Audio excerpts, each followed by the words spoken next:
Harakoze naho mu majyepfo y'u Rwanda hari bamwe mu batuye muri iyo ntara bavuga ko batewe ibihombo ndetse bakaba batewe impungenge no kuba ibiti by'inturusu bitangiye kujya byuma bigatuma babatera impungenge ko amashyamba ashobora kuzuma yose kubera ko batazi iby'ubwo burwayi. Barasaba abafite mu nshingano gusobanura ndetse no gushaka igisubizo kuri ibyo. Hagati aho ikigo cy'igihugu gishinzwe amashyamba mu Rwanda kiravuga ko hagiye gusuzumwa iki kibazo kugira ngo gishakirwe igisubizo. Ibindi kuri nkuru reka tubibaze Prince Eugene Nzabihimana.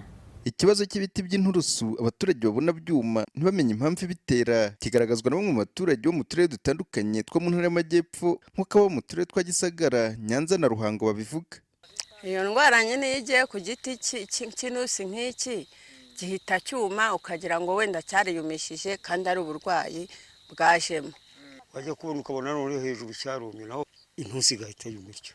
Wowe ushidde kubona ishyamba ryumye ukaberwa rero impamvu ikintu cyabaye. Amashyamba yazanye indwara nyine ugasanga aroma agakoko kakuma kwera indwara nyine zaje muri ayo mashyamba. Zarumye byose ugasanga byarumye. Ntabwo tuzirere ikibitera.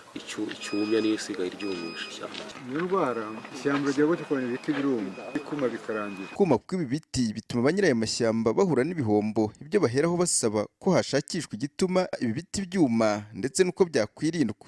Azabura nyine none si indwara nimara kukwira ntizamara iri shyamba ryose. Ngo rero tukabona wenda mwadusabira ubuvugizi bwo kugira ngo haboneke umuti biterwe bye kuma.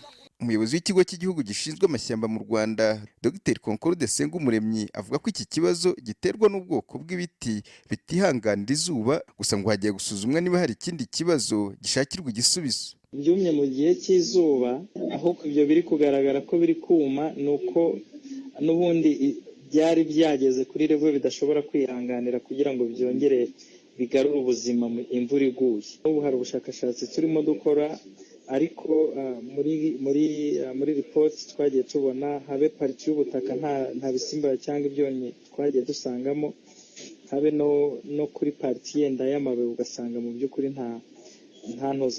Kategori ni nyinshi yenda specifically sinze aho ngaho ko hameze, ariko binabaye ngombwa naho twashobora kohereza y'abashakashatsi bacu mu ishami ry'ubushakashatsi naho bakaba basura abo baturage bakareba mu by'ukuri ikibazo bakaba banabagira n'inama.